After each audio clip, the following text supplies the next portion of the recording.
So what do you do when things don't turn out as planned? Right? When things just don't go the way you wanted them to go. What do you do? Well, the simple answer is trust in the Lord, right? I mean, that's a great answer, and it's the right answer. We are supposed to trust in the Lord. The thing is, trusting in the Lord can be difficult, right? I mean, it's hard sometimes to trust in the Lord, especially if things aren't going the way you want them to. Now, in last week's video, I mentioned the book of Jeremiah, and that's why I'm here by our Jeremiah stained glass window. You see, this is a representation of the call of Jeremiah when he was very young. Jeremiah was being called to do a really difficult thing because he was coming into his role as prophet during a time where the whole nation of Israel was going to go through an experience that they didn't want to go through. A difficult time, a time when things were not as they wanted it to be. And so when God calls Jeremiah, he says, I'm only a youth. And God says to him, do not say I'm only a youth, because God knew that Jeremiah was going to be the one to bring hope to a people.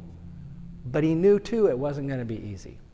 So in the book of Jeremiah, there is this one verse it's a wonderful, it's amazing verse. It appears on bumper stickers. A lot of times it's on coffee mugs. I've seen it on cards that are given, like especially during times of graduation.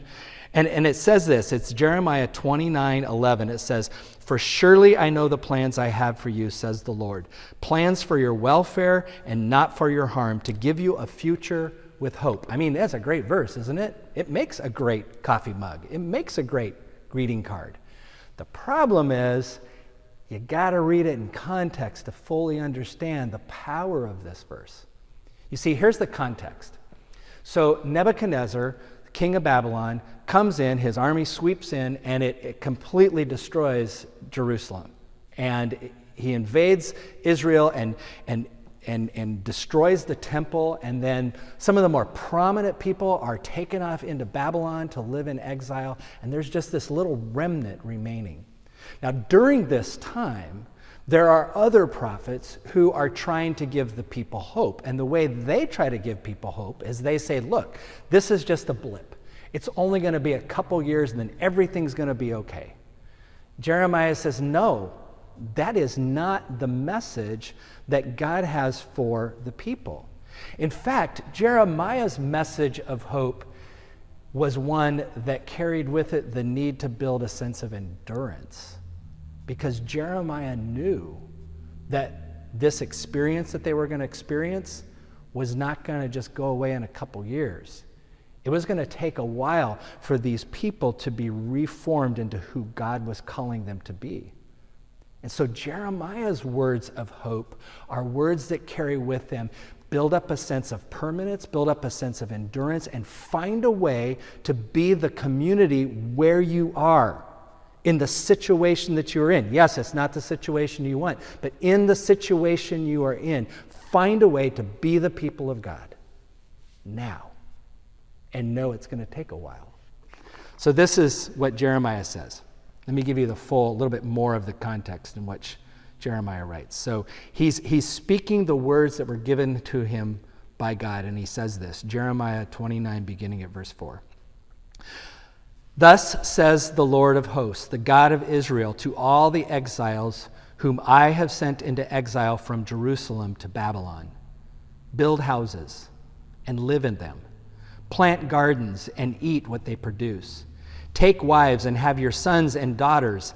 Take wives for your sons and give your daughters in marriage, that they may bear sons and daughters. Multiply there and do not decrease, but seek the welfare of the city where I have sent you into exile, and pray to the Lord on its behalf.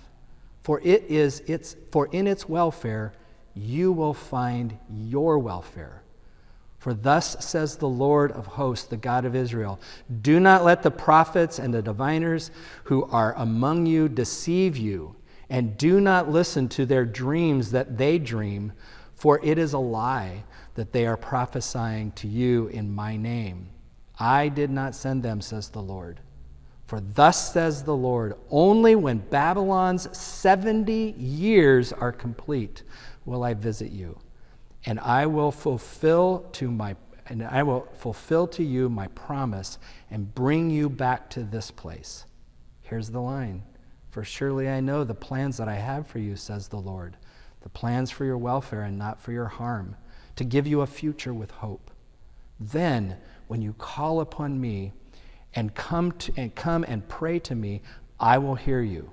When you search for me, you will find me.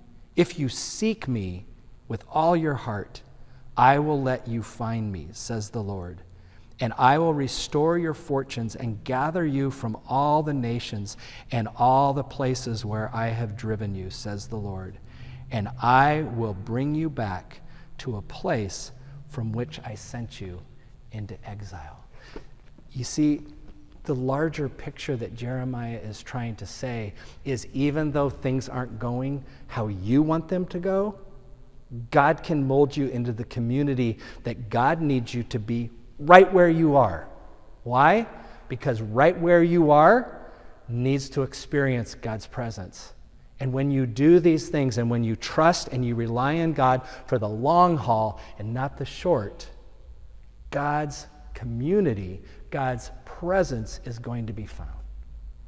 So what do you do when things don't go as you want? You trust in the Lord.